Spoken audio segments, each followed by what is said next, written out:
আসসালামু আলাইকুম, কেমন আছেন সবাই? সঞ্জিতা স্ফেয়ারে সকলকে স্বাগতম। সকালবেলা কে কী দিয়ে নাস্তা করলেন জানাবেন। আমি ঝাল চাপটি রুটি করেছিলাম এবং দুধ চা করেছিলাম, সাথে টেস্টি রুটির লাড্ডু ছিল। মতিচুর লাড্ডুটা, ওদের মিহিদানার লাড্ডুটা আমাদের বেশি আনা হয় ঘরে, কারণ ওটা আমার একটু বেশি পছন্দ। মতিচুর লাড্ডুটাও পছন্দ, কিন্তু এবারকেরটা একটু মনে হলো যে আমি মেবি 2-3 দিন আগেটা কিনে নিয়ে চলে এসেছিলাম। দেখেই আসলে কেনার আগে খেয়াল করা উচিত ছিল। আসলে দেখতে দেখতে কীভাবে সময় চলে যায় বলা যাচ্ছে না। এই মনে হলো 24 সাল শুরু হলো, ব্যাগে একটা সংসার গুছিয়ে মনে হয় বরিশালে যে সেট আপ করে জবে জয়েন করলাম। দেখতে দেখতে 1 বছর চলে গেল, বাচ্চাদের সাথে হাসি খেলায় বকায় ঝকায় কখন সময় চলে গেছে খেয়ালই করিনি। 25 সাল চলে আসলো, এখন আবার নতুন করে নতুন জীবনের যুদ্ধ।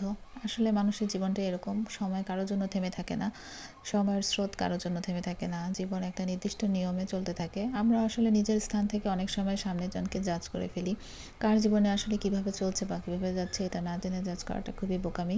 কিন্তু আমরা এটা করে ফেলি, খুবই সহজে বলে ফেলি যে এটা এরকম কেন, সেটা সেরকম কেন, যেটা খুবই উচিত না।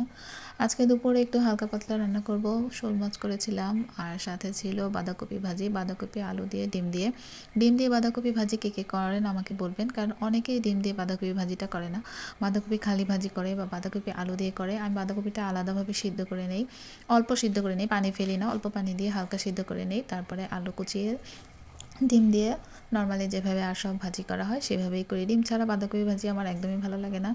এই তো, আর আমরা সবসময় মানে আমার বাসায় সবসময় বাটা মশলার রান্নাই হয়। যখন ব্লেন্ডার কেনা ছিল না তখন পাটায় বেটে নিতাম, এরপরে ব্লেন্ডার নিয়ে নিলাম।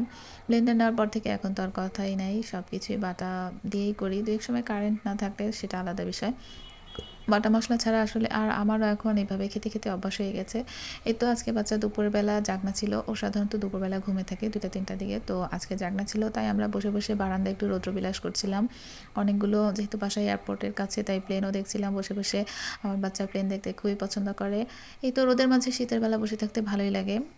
এই তো, গৃহিণীদের দিন কখন শুরু হয় আর কখন শেষ হয় তা আসলে ভেবে পাওয়া যায় না। আর এখন তো নতুন একটা বিষয় যুক্ত হয়েছে, ছেলেটা সারাদিন আসলে 24 ঘন্টার মাঝে যদি ওকে বাইরে একটু ঘুরতে বা খেলতে নিয়ে না যায় তাহলে ও খুবই বিরক্ত ফিল করে।